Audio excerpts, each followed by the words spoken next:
اعوذ باللہ من الشیطان الرجیم بسم اللہ الرحمن الرحیم السلام علیکم ورحمۃ اللہ وبرکاتہ۔ ناظرین کرام، میں امید کرتا ہوں آپ سب خیر و عافیت سے ہوں گے اور دعا کرتا ہوں اللہ تبارک و تعالی آپ سب کو ہمیشہ اپنی حفظ و امان میں خوش اور آباد رکھے، آمین۔ ناظرین کرام، بعض اوقات ایسا ہوتا ہے ہمیں کوئی خاص حاجت پیش آ جاتی ہے، کوئی خاص مقصد ہوتا ہے، کوئی خاص مراد ہوتی ہے جس کے لیے منتیں مانگتے ہیں، تعویذات لیتے ہیں، دعائیں کرتے ہیں، چڑھاوے چڑھاتے ہیں، بہت زیادہ کوشش اور محنت کرتے ہیں، کچھ حاصل نہیں ہوتا تو مایوس ہونے کی ضرورت نہیں ہے۔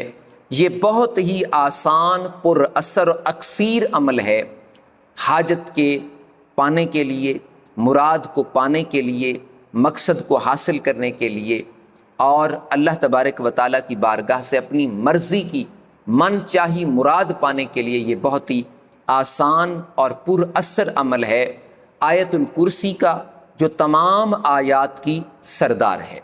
ویڈیو میں آگے بڑھنے سے پہلے گزارش ہے کہ اگر آپ ہمارے اس چینل وظیفے والی سرکار پر نئے ہیں تو مہربانی کر کے سبسکرائب کر لیجئے، شکریہ، جزاک اللہ۔ آپ نے کرنا کیا ہے؟ بہت ہی آسان سا عمل ہے۔ آپ نے ہر جمعہ کے دن بعد نماز عصر مغرب سے پہلے 313 مرتبہ آیت الکرسی کو پڑھنا ہے، اول آخر 7 مرتبہ درود پاک پڑھنا ہے۔ درود پاک پڑھیں، آیت الکرسی کو پڑھیں، اس کے بعد آپ نے سر سجدے میں رکھ کے اللہ تبارک و تعالیٰ کی بارگاہ میں کم از کم 5 منٹ تک گڑ گڑا کر عاجزی کے ساتھ، انکساری کے ساتھ، رو رو کے اپنے مقصد کے لیے، اپنی مراد کے لیے، اپنی حاجت کے لیے دعا مانگنی ہے۔ دعا مانگیں، آپ اس کو کم از کم 7 جمعے تک کریں، 14 تک بھی کر سکتے ہیں، 21 تک بھی کر سکتے ہیں، پوری زندگی معمول بھی بنا سکتے ہیں، تو انشاءاللہ کوئی ایسی مراد نہیں ہوگی، کوئی ایسی حاجت نہیں ہوگی جو آپ کو اللہ تبارک و تعالیٰ عطا نہ فرمائے۔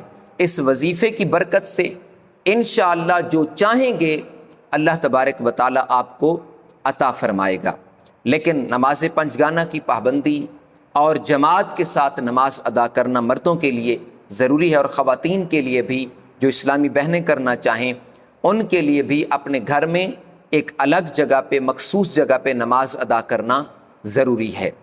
آپ نے اس پر عمل کیا تو انشاءاللہ جو چاہیں گے اللہ تبارک و تعالیٰ کی بارگاہ سے آپ کو ضرور ملے گا۔ آخر میں گزارش ہے، ویڈیو کو لائک اور شیئر کر دیجئے، شکریہ، جزاک اللہ۔